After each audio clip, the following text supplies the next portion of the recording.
The ranch greeted me with silence. Not the kind of silence that soothes, but the kind that clings to your skin, heavy and watchful. The wind was dry, carrying with it a faint scent of scorched earth and decay. In the distance, the hills rose and fell like the ribs of some ancient creature buried beneath the earth. Skinwalker Ranch was exactly what I expected, barren, unremarkable, and suffocating under the weight of its own myth. I parked my rental truck at the edge of the property, the tires crunching against the gravel like the reluctant footsteps of someone about to walk into a graveyard. My gear was piled in the back: cameras, recording equipment, a notepad with years' worth of notes on local legends. This was just another story, I reminded myself. Another assignment to poke holes in the supernatural and prove that even the darkest myths are nothing more than shadows dancing on the walls of our imagination. But as I stepped out of the truck, the air seemed to shift. It was subtle at first, like the faint hum of electricity before a lightning storm. The stillness deepened, and I became acutely aware of my own movements, every crunch of gravel underfoot, every rustle of fabric as I adjusted my jacket. It felt as though the land itself was holding its breath, waiting for me to make the first move. The ranch house came into view as I crested a small rise. It was a crumbling relic of a building, its wooden frame weathered and sagging under years of neglect. The windows were dark, their glass reflecting nothing but the flat gray sky above. It stood there like a sentinel, its presence more intimidating than any structure should have the right to be. "Why, you might not so?" The voice startled me, sharp against the silence. I turned to see a man leaning against a rusted fence post, his hat pulled low over his face. He was the ranch hand, hired to watch the property. His name was Dale, or so he claimed during our brief phone exchange. His voice was gravelly, like someone who smoked too much and spoke too little. "I'm here now," I replied, trying to sound casual. I slung my bag over my shoulder and nodded toward the house. "This place is spooky, as they say?" Dale chuckled, low and humorless. "Depends on what you mean by spooky. Things happen out here, Hamilton. Things you don't want to see, let alone understand." I rolled my eyes, though I made sure he didn't catch it. "Is that so? Well, I'm here to see those things. Many even write about them." Dale's expression darkened. He stepped closer, his boots kicking up little puffs of dust. "Listen, you can write whatever you want. Hell, you can mock it if that's what you're after. But don't underestimate this place. It has a way of sticking to you." "Noted," I said, brushing past him toward the house. His warnings were the same as every other local I'd interviewed, a mix of superstition and cautionary folklore. Inside, the air was stale, the faint smell of mildew mingling with something else, something metallic, like blood. The wooden floor creaked under my weight as I explored the rooms. The furniture was sparse and covered in a fine layer of dust, as though no one had lived here in decades. I chose a corner near a window to set up my equipment, where the fading sunlight filtered through the grime on the glass, casting eerie patterns on the floor. By the time the sun dipped below the horizon, painting the sky in violet streaks of orange and red, the unease I'd been brushing off began to settle into my bones. I wasn't scared, not yet. But there was something about the way the shadows crept across the room that made it impossible to relax. The first night came quickly. I sat on a rickety chair, headphones clamped over my ears as I monitored the audio for my equipment. At first, there was nothing but the crackle of static and the occasional gust of wind. Then faintly, something else. A whisper. I straightened, adjusting the volume. It was too faint to make out words, but it was there, threading through the static like a thread pulled tight. I stood and glanced around the room, half expecting to see someone standing in the shadows. But I was alone, or at least I thought I was. Outside, the wind picked up, rattling the windows. I walked to the door and opened it, stepping out onto the porch. The night was impossibly dark, the kind of dark that swallows sound in sight. A coyote howled in the distance, its cry sharp and mournful. The hair on the back of my neck stood on end. As I stood there, trying to shake off the creeping unease, I caught a movement in my peripheral vision. Something darted across the field, quick and low to the ground. I whipped my head around, but there was nothing there. Just the empty expanse of the ranch, stretching endlessly into the night. It's just an animal, I muttered to myself, stepping back inside. Get a grip, Kevin.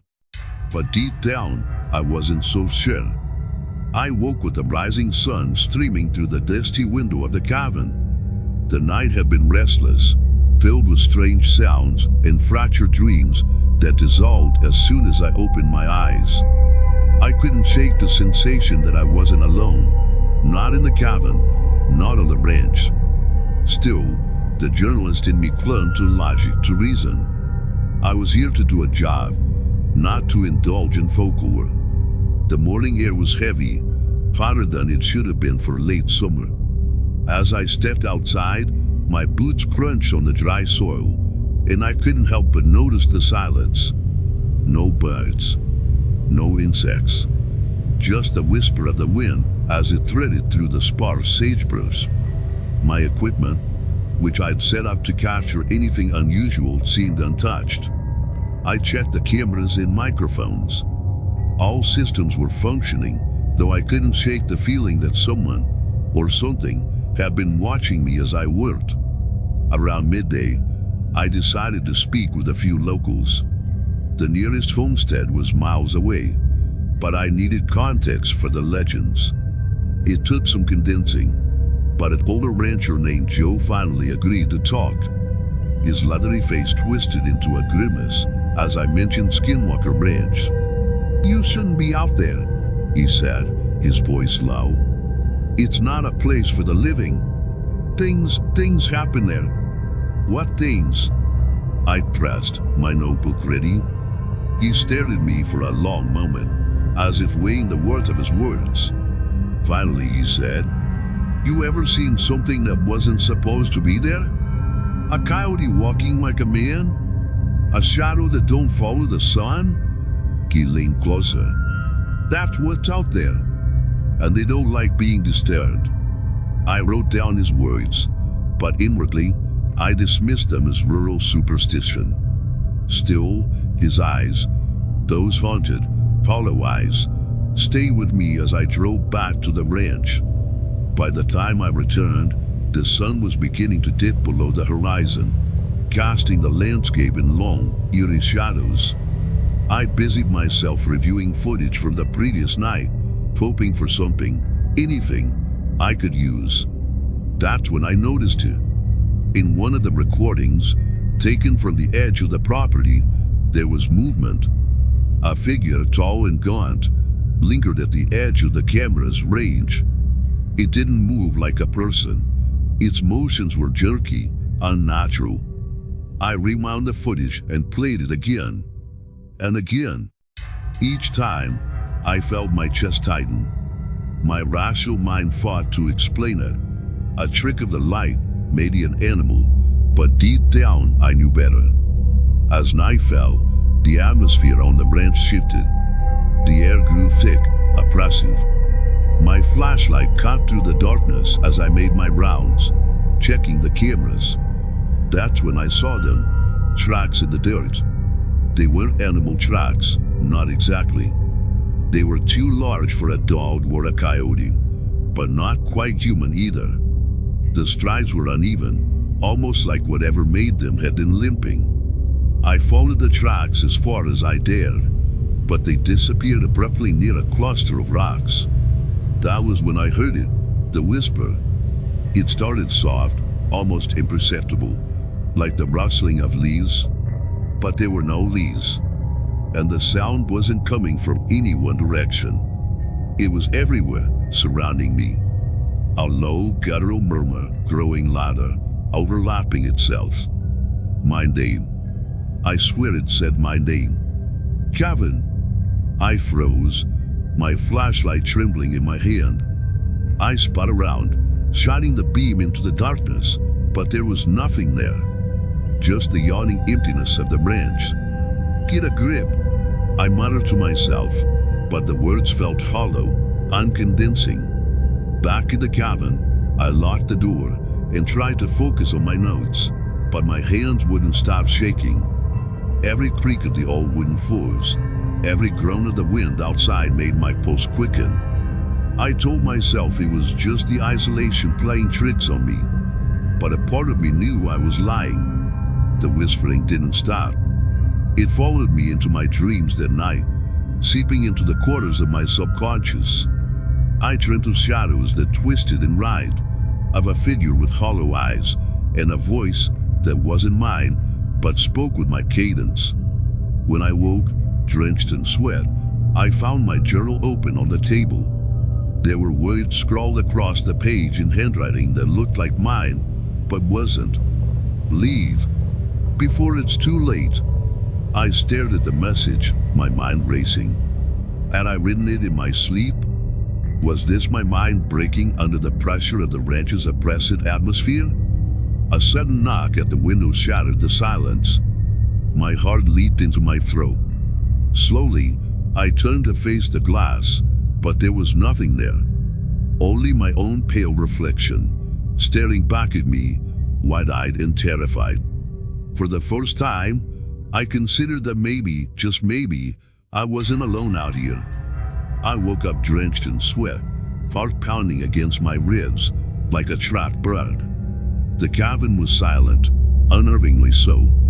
My watch had stopped, the hands frozen at 3:13 a.m. I had no idea how long I'd been asleep, but it felt like moments. The oppressive darkness pressed against the windows, and I could feel the weight of something watching. I grabbed my flashlight and the recorder, the only tools I thought I could rely on. Every creak of the wooden floorboard sounded like a gunshot in the suffocating silence. The air in the cabin felt thick, like wading through tar. And then I heard it, my name, whispered so faintly I thought it might be in my head. Kevin! I froze. The voice was soft, almost tender, but unmistakably familiar. My mother. She'd been dead for 10 years. Kevin, come outside. It called again, the voice impossibly close, as if she were standing just beyond the door. I stumbled back, knocking over a chair. This wasn't real. It couldn't be. I pressed record on the device, my hands trembling. This is Kevin Hamilton. It's 3:13 a.m. and I'm hearing voices. I think it's trying to mimic someone I know. I don't know what this is, but it's not her. It's not her. The whispering grew louder, more insistent. My name echoed from every corner of the cabin, overlapping, weaving in and out like a sinister chant. Then came the knock. 3 sharp raps on the front door. I don't know what compelled me, but I stepped closer. Who's there? My voice cracked, weak. The knock came again, farther this time, shaking the door on its hinges. Then silence. The kind of silence that makes your ears ring. Kevin, let me in. The voice was my own. My legs nearly gave out.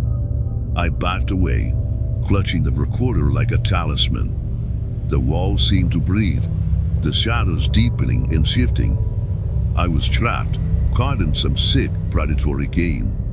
Desperate, I bolted to the kitchen and grabbed the knife I'd seen in a drawer earlier.